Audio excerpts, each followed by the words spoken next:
I don't know how to start this, so let's just start. Okay. So, hello, Hey guys, Lima's family here. Lima's family. Never thought that was ever going to be a thing. We have little Miss Nova here, who's trying to go back to sleep. Um, I guess just talk about how we feel, right? Yeah, First, let's, it's our first week of life. Let's talk about how it started. Let's talk about the story. So, she's a week old today. Mm-hmm. How did we get here? Well, you know how we got here. I know. Don't tell everyone else how we got here. You guys know how babies are made, right? You know. Oh, okay. Way too far back. It all started 10 months ago.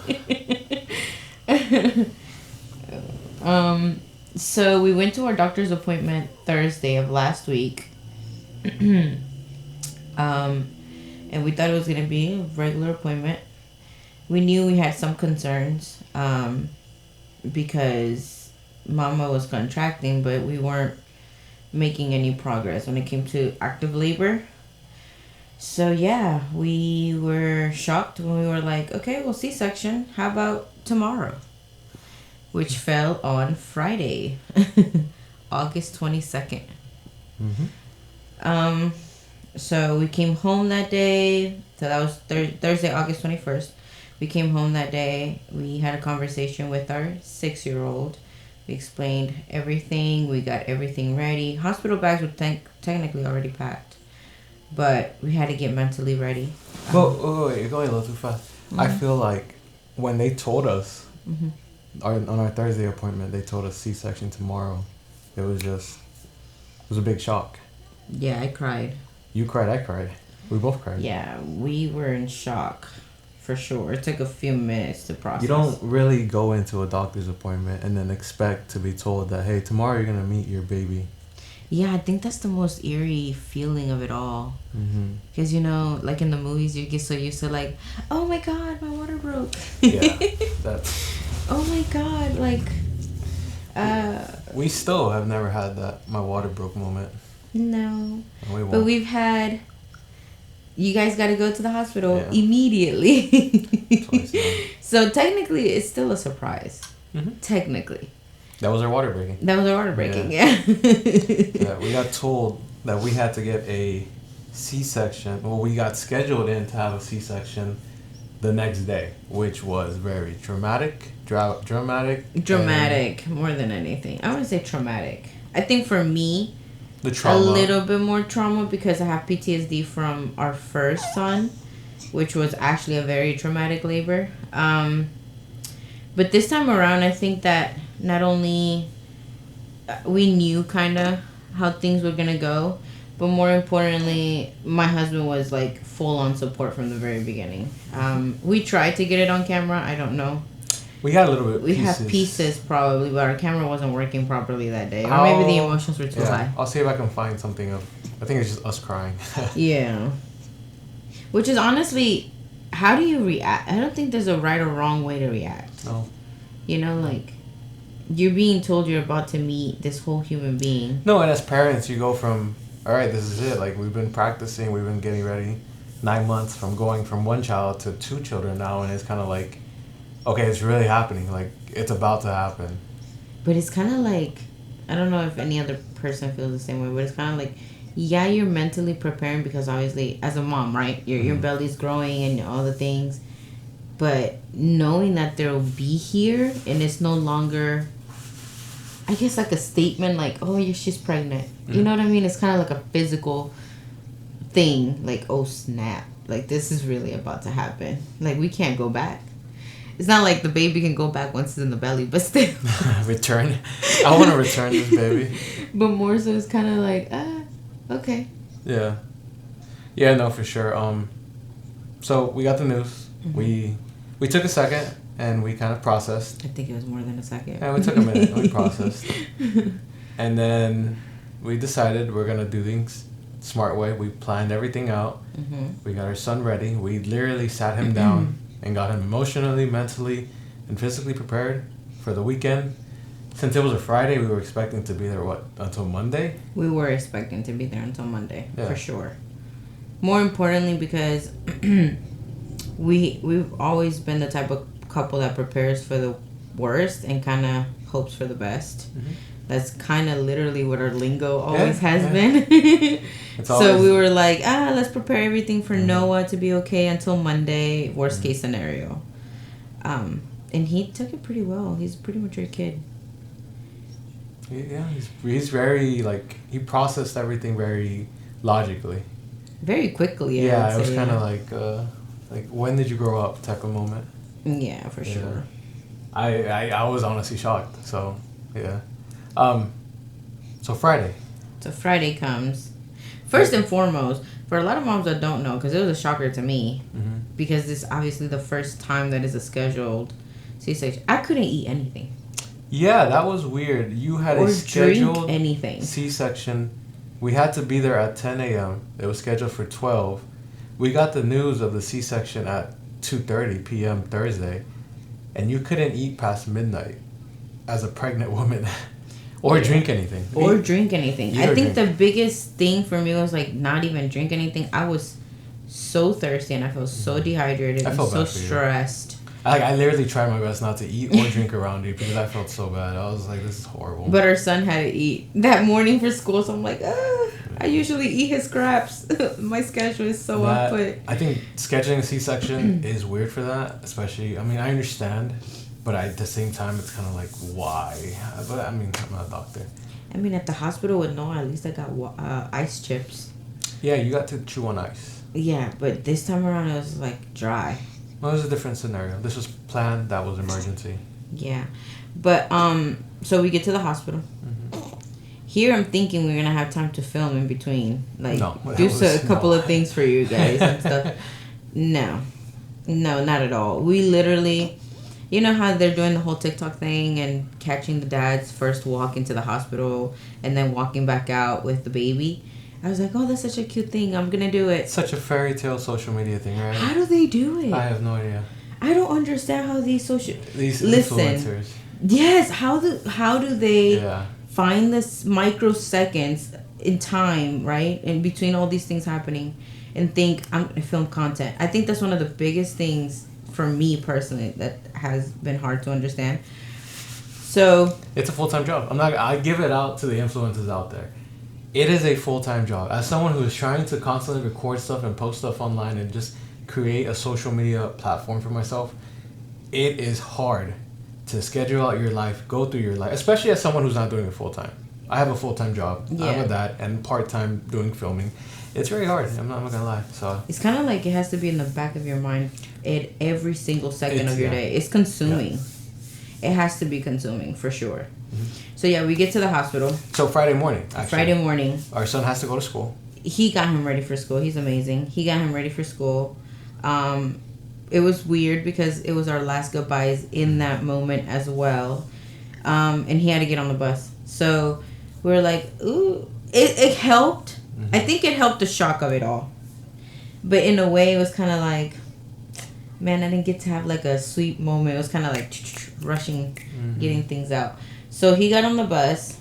And it was just time for us to come home and just prepare everything. I remember sitting on the couch downstairs, and I'm like, "So what do we do now?" we got everything ready We had the like day an hour before. and a half to kill.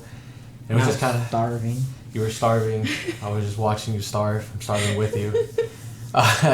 And I was actually having second guesses. Like I was just like, We had doubts. We had regrets. We had regrets, doubts, and like the resentment of are we making the right decision? correct. Because at the end of the day, doctors can advise you to do things, but it all falls on you. The body, you would assume, most people assume the body knows, human nature knows, motherhood knows when the baby should come out, when the baby shouldn't come out. And if she wasn't coming out at 39 weeks, there was a reason, but one way or another, she came out. She came out. So I guess, fast forward to when we get to the hospital, or? Yeah, we could fast forward to that. I think we went to the hospital. Like I said, we were trying to think about little clips that we could capture in that moment. That was Like last that thing on was. my mind. I was trying to because I'm like in my TikTok page. I'm like sharing my life as a mom, or small points of views of being a mom. And for me, one of the things that I was looking forward to is creating the TikTok trends. Oh yeah. The baby mama song. I was trying to do so many things because this is our last pregnancy. So I was just like, I really want to do this. But oh my God, when we got to the hospital, first and foremost, the first thing that they talk to you is about financial stuff. You have to pay before you give birth. Like, they literally want you to understand that, hey, this is how much it's going to cost, and you're going to find a way to pay this. Which, by the way, is a huge number. I don't think we should disclose it, but it is a big number, and it's shocking. $35,000. Wait, there it is. He dropped the ball. I mean, that's without insurance. Okay, without insurance, that's how much it is. But still, it's still a lot. But still, we have to pay for that 20%. Yeah, and which was a lot. They were like, I think the biggest shocker for me, she was like, okay, so are we paying for it now, or are we setting you up on a payment plan? Yeah, you want to sign this contract before you give birth? You might want to get the baby out, so I would recommend you signing away, Bro, like, that was, I'm like, can I talk to my husband? Because I'm like, how is this the first thing that we talk about? I mean, even when you go to the emergency room, technically, that is the last thing that they come to you to do the registration at the last moment. I thought, me personally, I'm not going to speak for you, but I thought that I would go in there, I would get in my dressings, like get in my gown or whatever. And give you a few and give me a few minutes to kind of like mentally prepare. No. It's like we went through the financial, swiped that card. We had to swipe the card. And then he had to be separate from me, which is another thing that I personally didn't like. Mm-hmm. And I don't know if it's because we live in a small city or a small countryside, I guess you could say, and our hospital is a lot smaller. Yeah, we're a small city. But we were separated. We were separated. You weren't there for, like, the good things of getting ready. I had to put on my own socks, guys. Swollen. 39 weeks pregnant. 39 weeks pregnant. Yeah. Extremely swollen, uncomfortable. I was already anxious, honestly. I was very anxious. No, let's keep going, and now let's fast forward. You go back to the room. Now they're getting you ready. And it's not just a, hey, we're going to roll you into this. No, it's, hey, we got to give you these medicines to get you ready.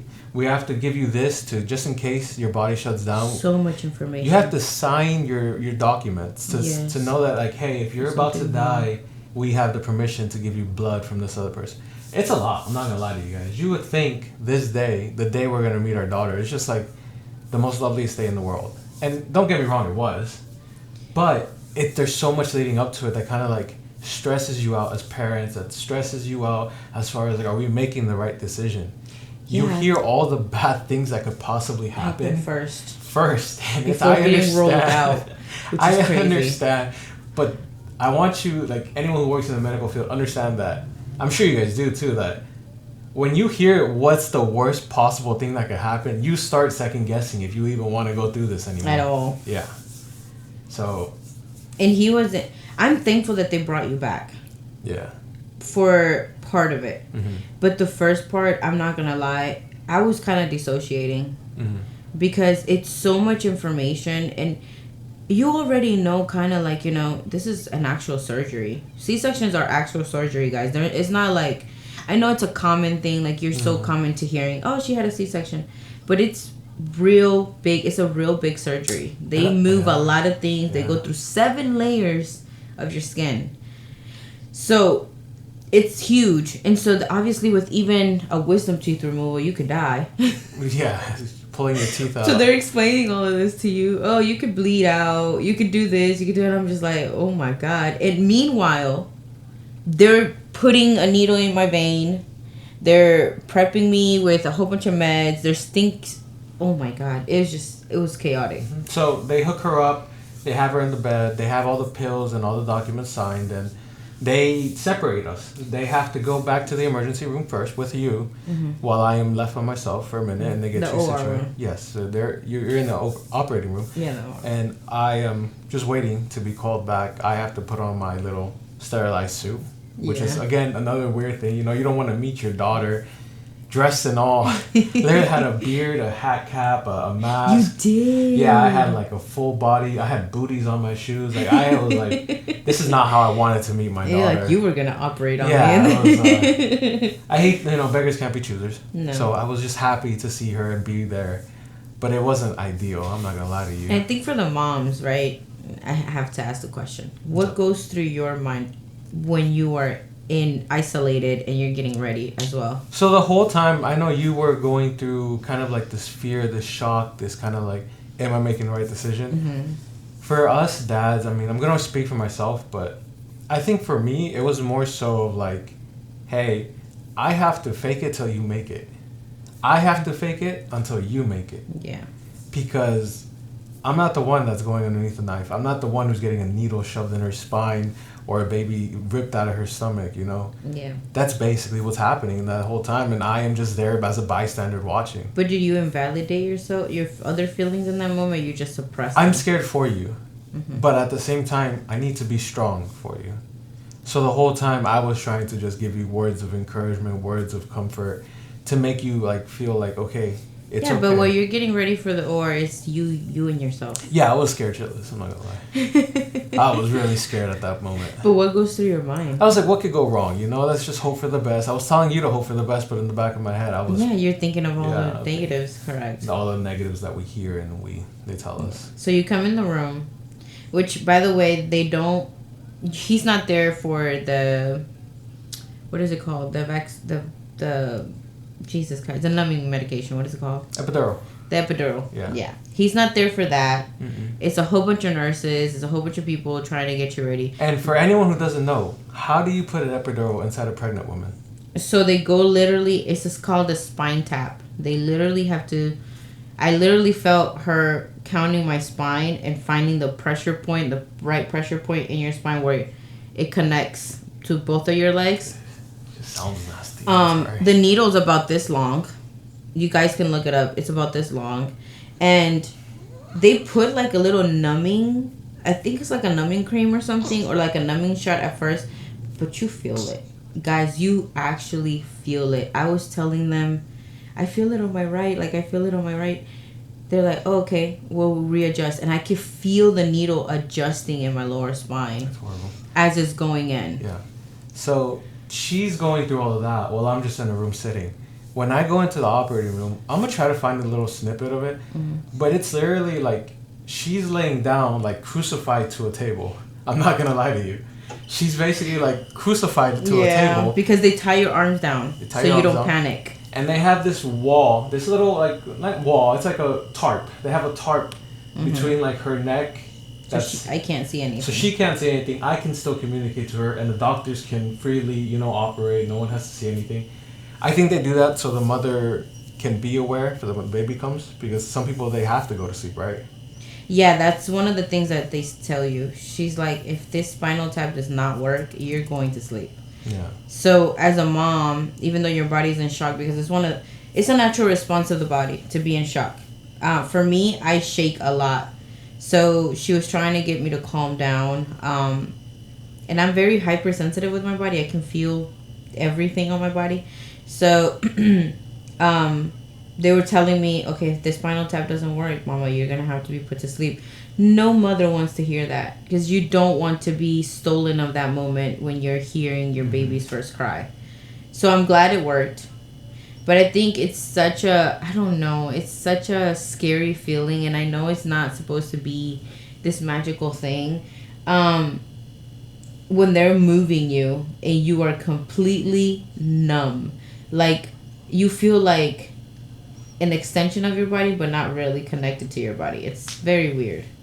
Yeah. It was I asked them to look, because with Noah, you saw. I am not looking. I am not. You saw with Noah. I saw little bits and pieces, but I'm sorry, but I don't want to see my wife's guts hanging out. Like, I don't think anybody wants to see their significant other's guts just kind of ripped out, pulling out blood all over the place. That has to be traumatic. Yes. I mean, seeing my daughter and my son bloody as they come out is already one thing. Because I kind of understand, okay, bloody because they were inside there to take it out. The umbilical cord. Yes, I understand that. I do not want to see your guts 2 times in my life laying on the table. Yeah. I think I would be pretty traumatic. So I saved myself from that trauma. Yeah. But I'm not gonna lie to you guys. There was points and times where you can smell the organs, and you could smell whatever they were doing.